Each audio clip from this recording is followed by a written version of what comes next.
On June 11th, Russian autocrat Vladimir Putin spoke to a gathering of his senior political and defense leaders in the Kremlin to unveil his vision for Russia's military future. His speech outlined a new state armament program for 2027 to 2036, aimed at equipping Russia's armed forces with new weapons and to reinforce the country's claim to superpower status. Putin framed this initiative as a response to lessons learned from the ongoing special military operation in Ukraine and other regional conflicts. His bold declarations were met with skepticism from independent analysts, who argue that Russia's military and economic realities undermine these ambitious plans. We will delve further into the details of Putin's military strategy, the challenges Russia faces, and the widening chasm between rhetoric and capability.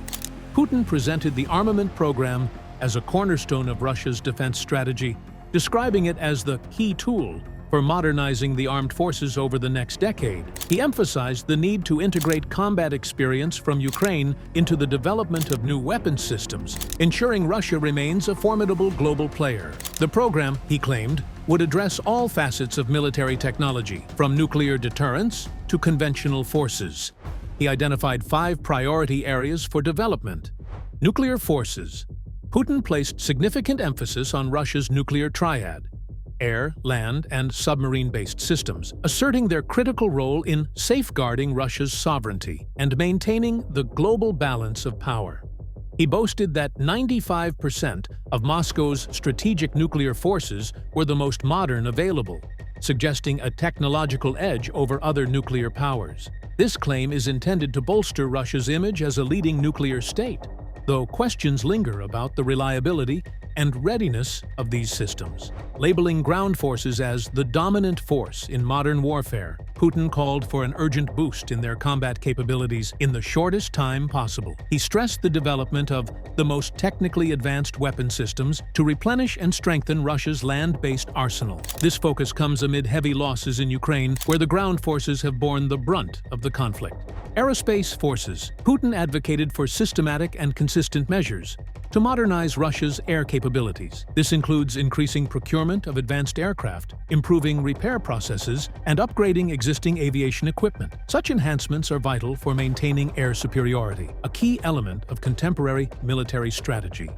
Naval forces. He tied the armament program to Russia's recently approved Navy development strategy, which extends through 2050. Putin described the program as an effective tool for realizing this long-term vision, aiming to revitalize Russia's maritime presence. This reflects an ambition to project power beyond its borders, though the Navy's current capacity remains limited.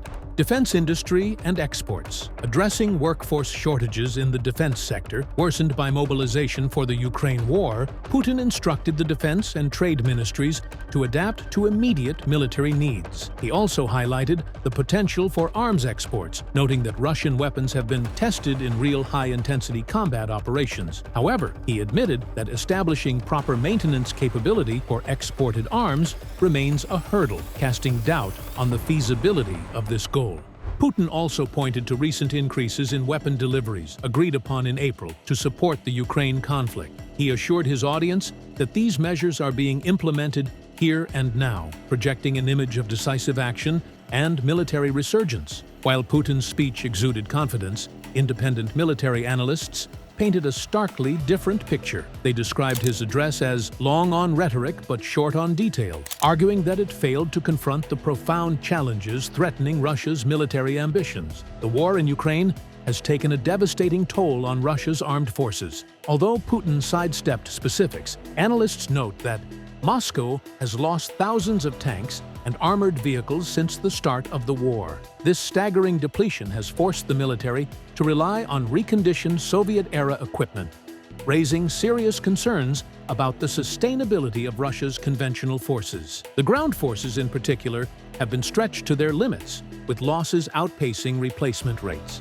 Compounding these losses are production constraints driven by international sanctions. The article explains that sanctions have caused shortages in high-grade optics, electronics, and power units, essential components for modern weaponry. Russia has sought alternatives from local manufacturers and Chinese suppliers, but these substitutes are often of poor quality and plagued by Delivery bottlenecks. Despite claims from Rostec, Russia's state-owned defense conglomerate, of ramped-up production of armored vehicles, independent assessments suggest that sanctions continue to throttle output, undermining Putin's modernization goals. Putin's heavy reliance on nuclear capabilities has also drawn scrutiny. Analysts interpret his repeated emphasis on the nuclear triad as an attempt to assert Russia's status as a global superpower through intimidation rather than conventional strength. However, this strategy is faltering. Testing of advanced systems like the RS-28, Satan II, ICBM, has been marred by failures, including a September test that ended in a catastrophic explosion. Such setbacks highlight the technical difficulties Russia faces even in its flagship programs and fuel doubts about the credibility of its nuclear threats. Internationally, perceptions of Russia's military power are shifting. Hungary's Prime Minister Viktor Orbán, a sometime ally, asked about threats from Moscow towards NATO, told French television, "The Russians are too weak for that. They can't even defeat Ukraine."